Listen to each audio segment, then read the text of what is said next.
Hello again. I had a whole little schedule in mind for my next vlog, but things just completely fizzled out in a really unexpected way. This might be cringy to say at my big age, but let me just say that my birthday week did not start out very nice. I finally had found a doctor that I really liked, and I had an appointment, like a follow-up appointment, and the clinic is permanently closed. That was very sad and disappointing to find out, and I'm have to find another doctor now. I mean, the rest of the week it went pretty well. It was a little bittersweet, but mostly sweet. I did spend some time with people I love and people who care about me. And really that's what matters most. Overall, like, it was such a contrast to other birthdays I've had. Yeah, I am starving, don't mind me. You say what you will about Starbucks, but I'd rather go there than McDonald's.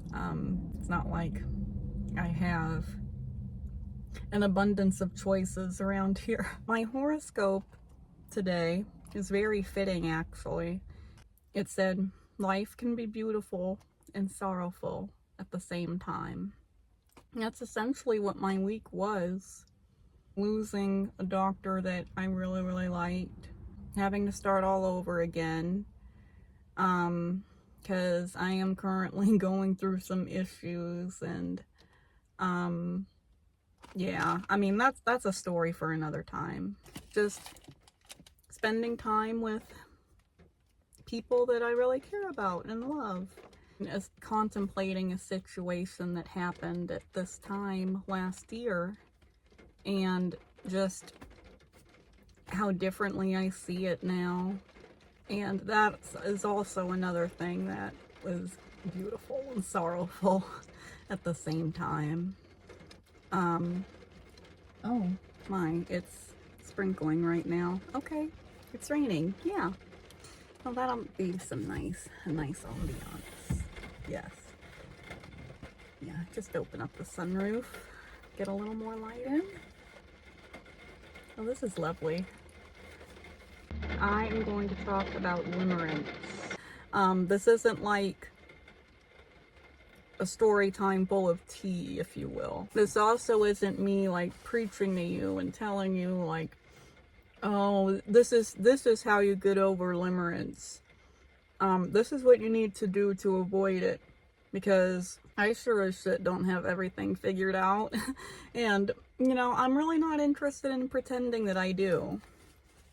So this is just kind of like what I experienced, kind of what I learned from it, and what I hope to not do again in the future. I want to start off with saying this is definitely a situationship, alright? I have never really been that experienced with dating and relationships and things of that nature. There's always stuff to learn. I was in my early 20s, and he was just a few years older. Even though it was never official, it felt very real to me at the time. Oh my god, I can't believe that was almost 8 years ago. But we met online. For one thing, I still lived with my parents. They could be helicopter parents. I just had a lot of, and I guess I still sort of do, Had a lot of complicated feelings about like bringing the guy home to meet my parents. If I even found someone I liked enough to do that, you know, I just felt like dating just felt pretty foreign to me. I mean, at least local dating. Like I just could not imagine myself in that situation. So I just felt like, well, if I was going to meet a guy, he needs to be online. That's the only way I'm going to find him. I really wasn't expecting much, but I met this guy. We hit it off pretty fast. We just talked as friends for a while, which is how I like to do things. Just spent a lot of time getting to know each other. And things eventually reached a point where I never thought I would do this at the time. I felt comfortable enough to say, hey, I really, really like you.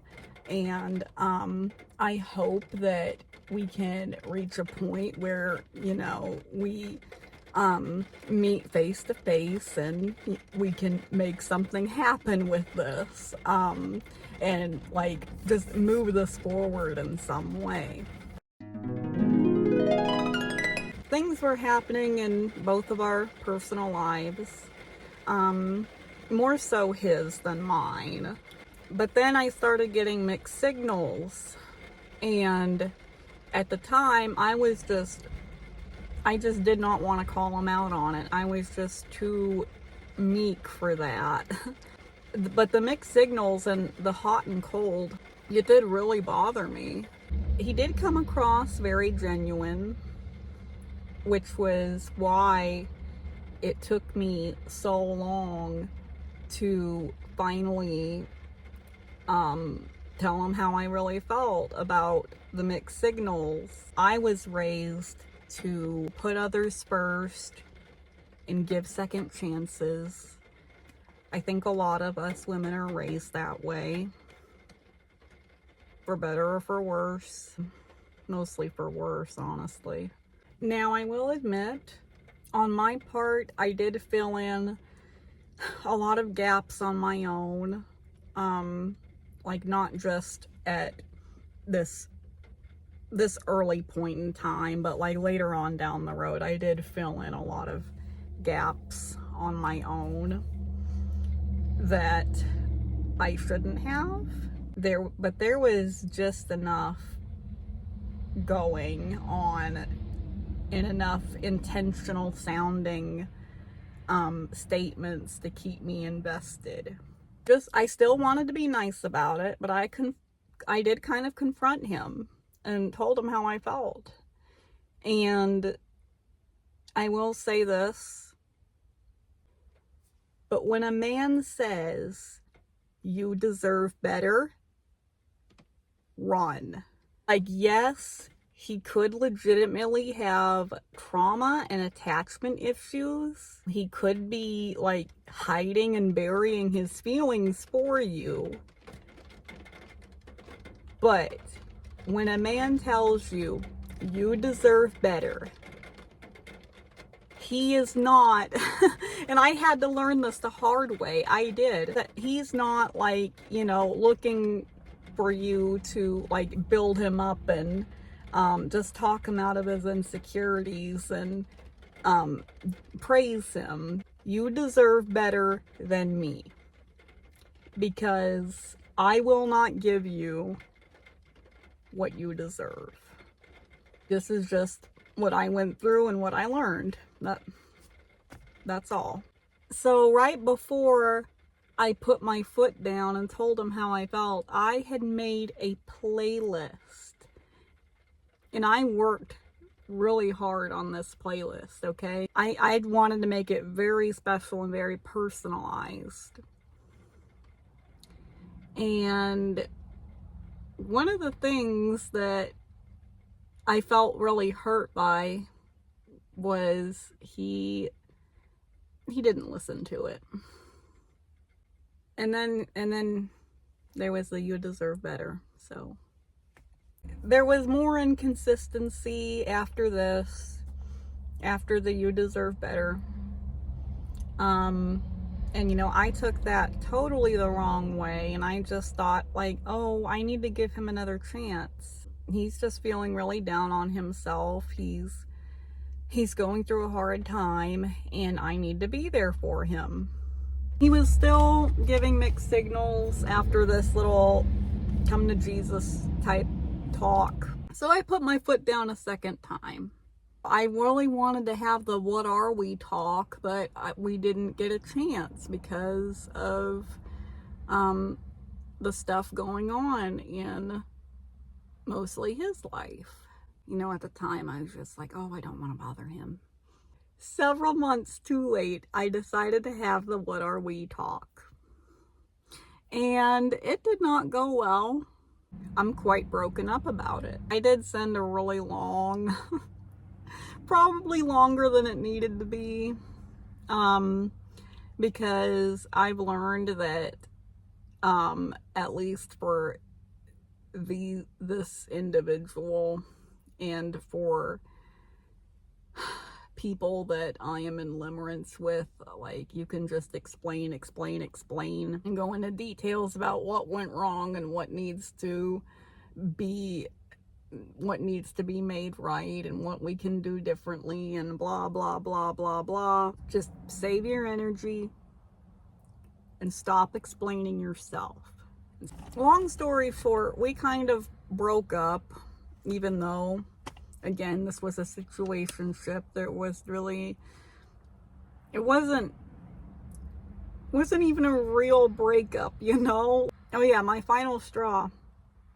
I asked, can we talk on the phone? Can we video call? Again, we met online, and we still hadn't video called or talked on the phone yet.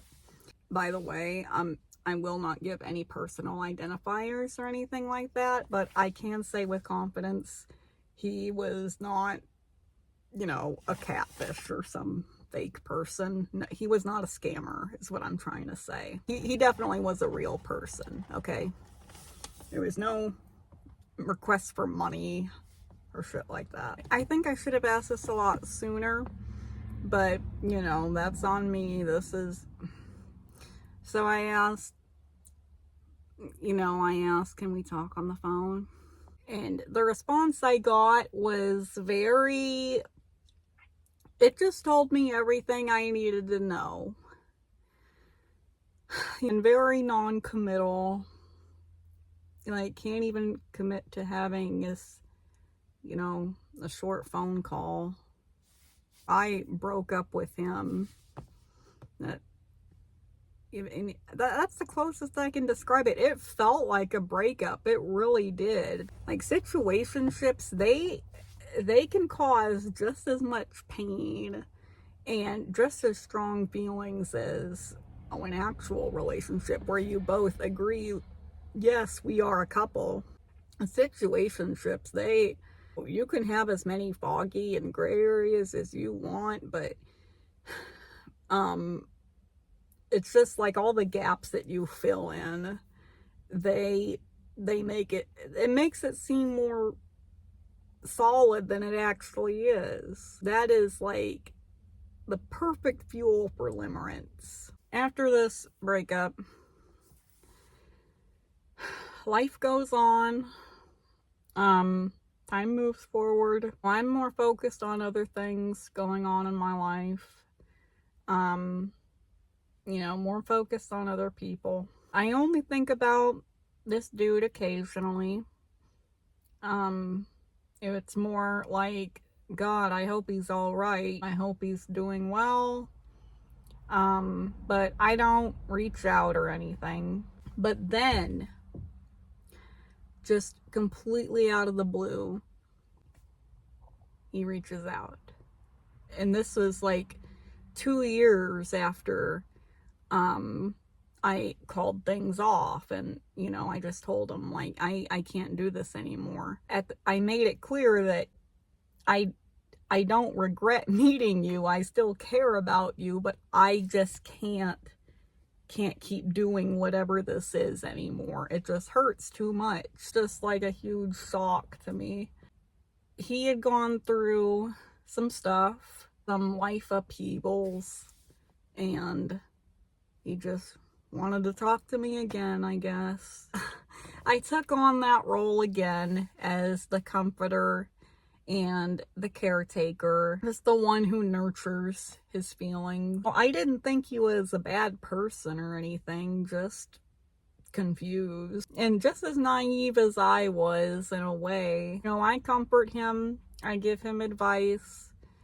I shared this quote with him that I that I saw on Pinterest, I believe, Pinterest or Tumblr, one of those. I shared it with him because it just seemed really relevant to what he was telling me, and I thought it might you know, help him. Not very long after I shared that quote, he ghosts me.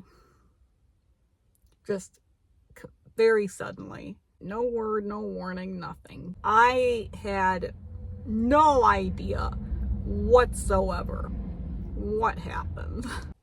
I do regret doing this now, but at the time, it just seemed like the right thing to do. I regrettably tried to reach out twice. I just expressed that whatever has happened in his life, that I hope he is doing okay and I hope he's in a better place.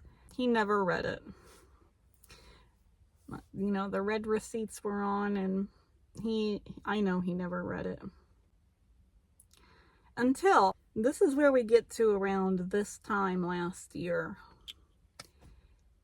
He finds me, of all places, on Facebook. When I saw his name there, that he wanted to message me, I just about, I wanted to shit bricks, man. Like, oh my God, I could not believe it. We had never spoken on ye old Facebook before. Never, ever, ever. No, we didn't even have each other's email address. And then he finds me on Facebook. So without going into the dirty details, he had gone through yet another life upheaval, and this time hearing what it was really broke me. Just proved to me that he had not been thinking about me or like missing me at all, like I had been feeling about him. Now when I think about it, I'm more just like annoyed and bafflingly amused, but trust me, at this time last year, I was just, I was not, I did not handle the news well. Like, obviously I didn't really let him know that, like, because I was more focused on trying to support and encourage him again. I was heartbroken. I was. For the third time, I play the caretaker role, and I play the supportive one who gives him advice and encouragement, and he just takes. Something happened eventually where I finally woke the fuck up and I saw the pattern clearly for the first time. And it's kind of embarrassing that it took this long for me to finally see it, but it happened eventually. Maybe he feels somewhat differently about it, but from my own perspective, okay? From my own side of this, I just felt like a resource for him to take from. And I do have childhood wounds. Be the one who is the role model, be the listener, be the supporter, be the encourager, be the teacher's pet. And I just realized, oh my God, it's happening again. I am taking on this role again for him. This cycle is not going to break unless I do something about it. But I tried one last time to explain and explain and explain But this time I was not as meek and gentle about it. It was very much a tough love sort of tone. At the time, I just thought, well, if nobody is going to tell him this, that you can't treat people like this. You can't just keep taking, all this emotional labor from people and expect them to just keep giving it to you unconditionally if you never give anything back. Most healthy people are not going to be okay with that. And I think I was finally in a healthier place that I realized I am not okay with this. This is the third time this has happened. The words on the surface seemed like he grasped it, but there were some other words said that made me realize, okay, this is, no matter how many times I explain this, and no matter what tone I use, no matter what combination of words and phrases and statements and quotes I use, at the end of the day, I am not a professional therapist. Maybe another person will get through to him, but that person is not me. I was only a real living, breathing person to him in his times of need. Whenever life was going okay for him, I just ceased to exist.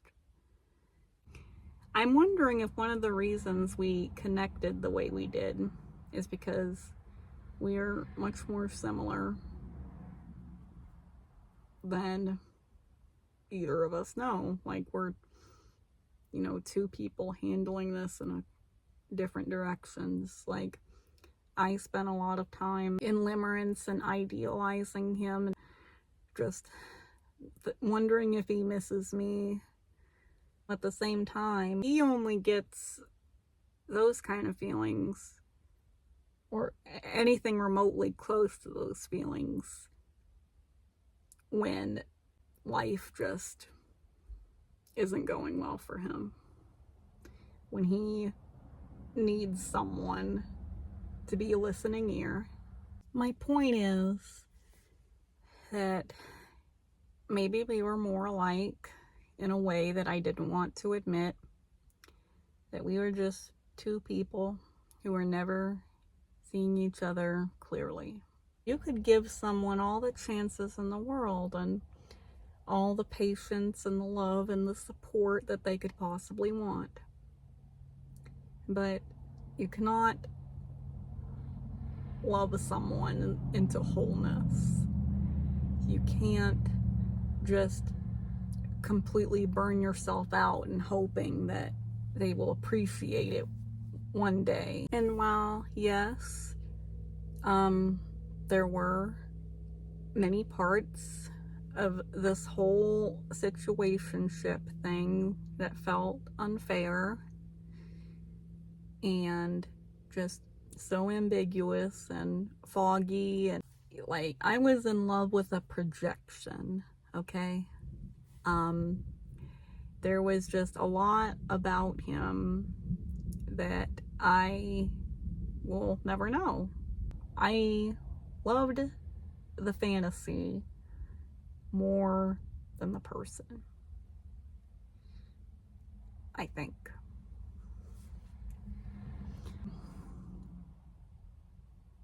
Probably one of the most important things that I had to get out of this.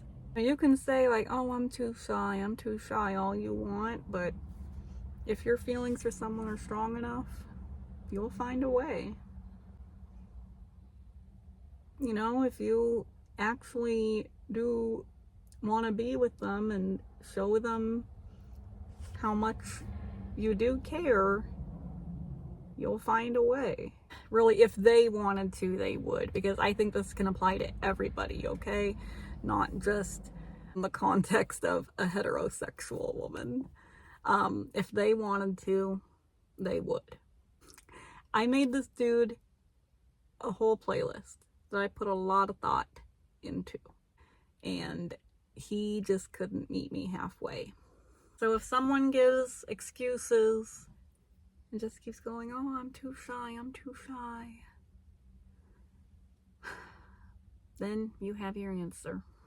I probably made this video sound a little more preachy than I intended, but I'm just processing things.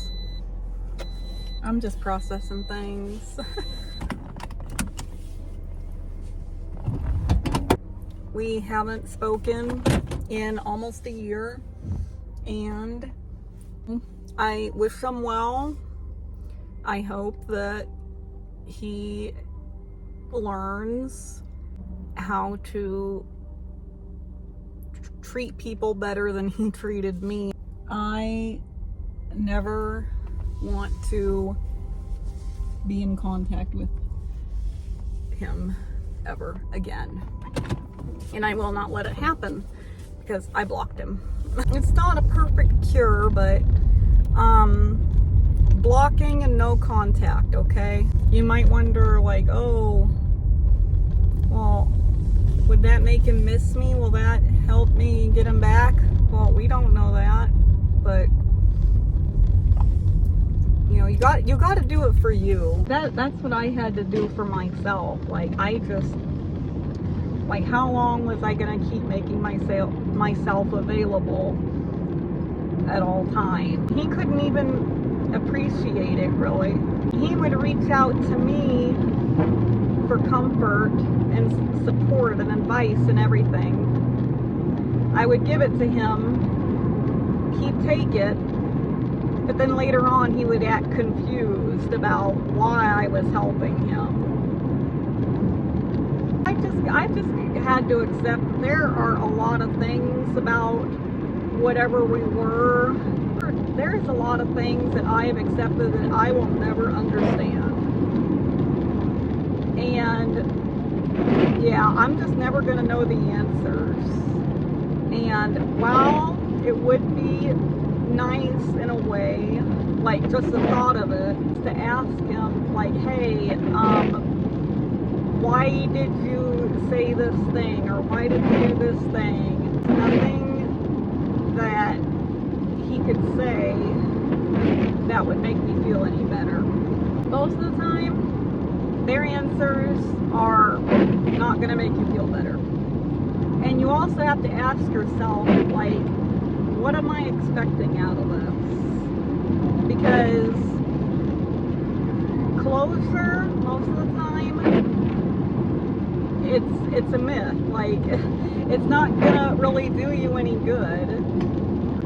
I will say that closure does sound like it could, you know, patch things up and stitch those wounds back together, but most of the time that's not the case. The best thing I had to do was to just break the cycle.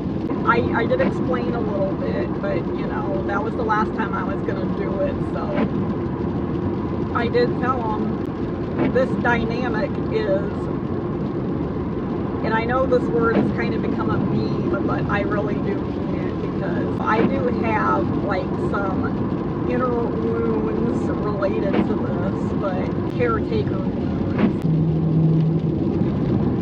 Like, people only like me because I listen to them and I'm so supportive. Like, people just don't want to be around me, like, just to have fun. That's my only purpose, is to just be there to support others and never be supported myself. Okay, that is like a deep wound for me. And so I had to tell him that our dynamic, it's triggering to me. And I just can't keep doing this anymore. I wish you well, but this is just really hurting me. I had to block him. I had to break that cycle. I had to. I don't really know how to end this video. I'm driving in the rain right now. Yeah, I'm just gonna drive back home and enjoy the rest of my Sunday. But yeah, lesson learned. You know, entering my 30s with a little more clarity than a couple years ago. You know, have a good day, weekend, whatever, and I